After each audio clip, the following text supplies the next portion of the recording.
Let us pray.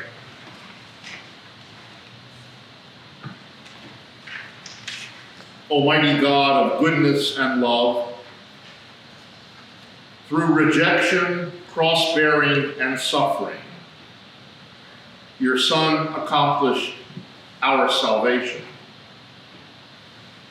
Teach us the purpose and joy we derive by our deeds of self-denial and sacrifice in service to our neighbor. Help us to learn that we keep love best by giving it away. We pray in Christ's name. Amen.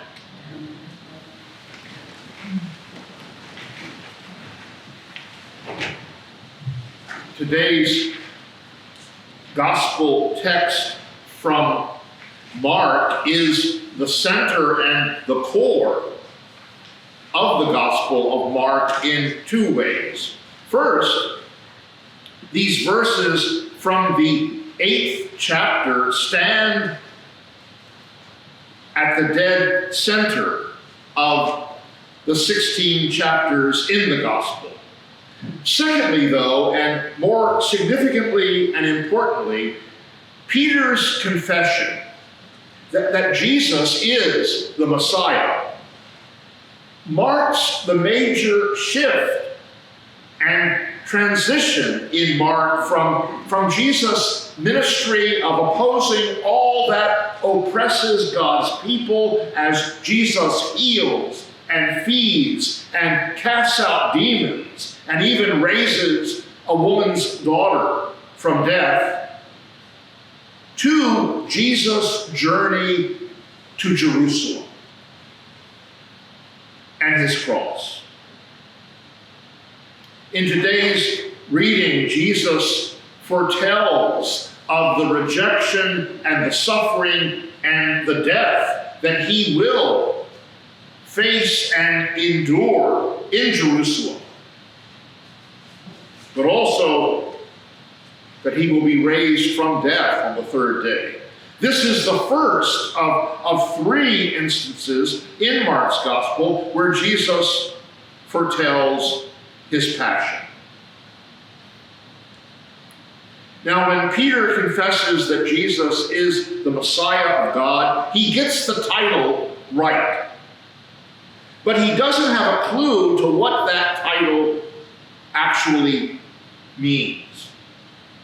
So when Jesus begins to talk not about the road to glory, but instead a journey that leads to crucifixion, to suffering and death, Peter will have none of it. Peter was looking for a Messiah that would be a powerful military leader, a king like David, one who would throw out the Roman oppressors and lead Israel to victory over its every enemy. And let's face it, but before we're too hard on Peter, absent 2020 hindsight, would we have reacted any differently? Probably not. Peter's definition of a Messiah who yields power, who wields power not only to defeat our enemies, but who heals our illnesses, provides us ample prosperity, guarantees our security, and generally keeps us healthy, wealthy, and happy. Wouldn't that kind of Messiah be our preference for a Messiah to be? Rather than one who suffers with us when we suffer. One who leads us through our woes and our tribulations, rather than sparing us from them. This time around, though, with this text, I want to focus on Jesus' words that follow Peter's confession. Words about denying oneself, about taking up our cross, about losing our life. Words about sacrificial love, of which Jesus' cross is our supreme and quintessential example. Notice first how literally true Jesus' words about gaining life by losing it turn out to be for him. Jesus does, in fact, lose his life, his very life on the cross. Sacrifices it willingly and lovingly for us.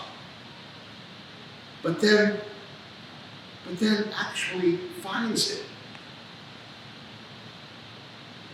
Not actually, Jesus' life rather is given back to him as God the Father resurrects him from death. So here's my question. How have we experienced losing our life? Not literally like Jesus by dying, but then receiving it back again. For example, have we realized at times that when we give a gift to someone, a neighbor or relative or friend or anyone in need, that we have received back so much more in terms of our sense of fulfillment and our satisfaction and, yes, our happiness? We discovered that we gained more back from our giving than what we gave. Perhaps we've taken time during an especially hectic week to drive a neighbor to an important appointment. Perhaps we have offered our cooking talent by preparing a dish or baked goods for the luncheon following the memorial mass for Bundy Sims yesterday, or by serving at that luncheon. Perhaps losing our life means giving generously, even sacrificially, giving until it hurts, to the Milton Community Food Pantry to feed hungry stomachs right at our doorstep, or to Episcopal Relief and Development, that wonderful agency of the church, always and desperately in need of funds to provide care and relief for the victims of disasters across our nation and around the globe. And then, of course, as Sharon has mentioned, contributions are needed for our wonderful Stockings for Soldiers project.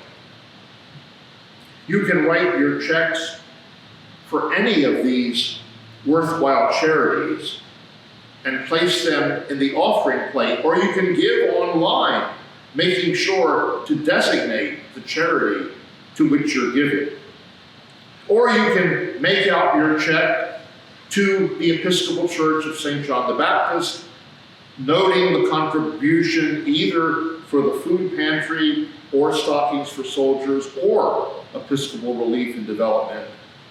And we will then send a check for all the monies we've received to each of these charities. I read of a recent survey which discovered that the best way for money to truly and lastingly make us happy is when we give it away. An example of gaining life in losing it. Or have you discovered on occasion that in loving another, you feel yourself to be so loved? Have you ever gone without so that someone could have more,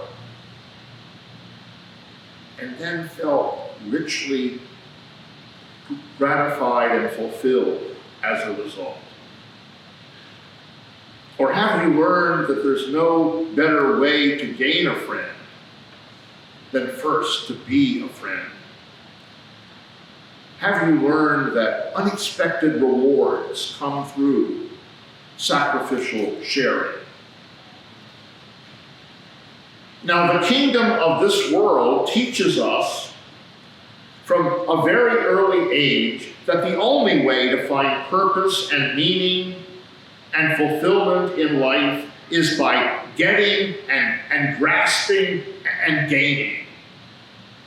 The way of the world persuades us that the more possessions and power we amass, the happier we will be, and that only by satisfying all our wants can we be content,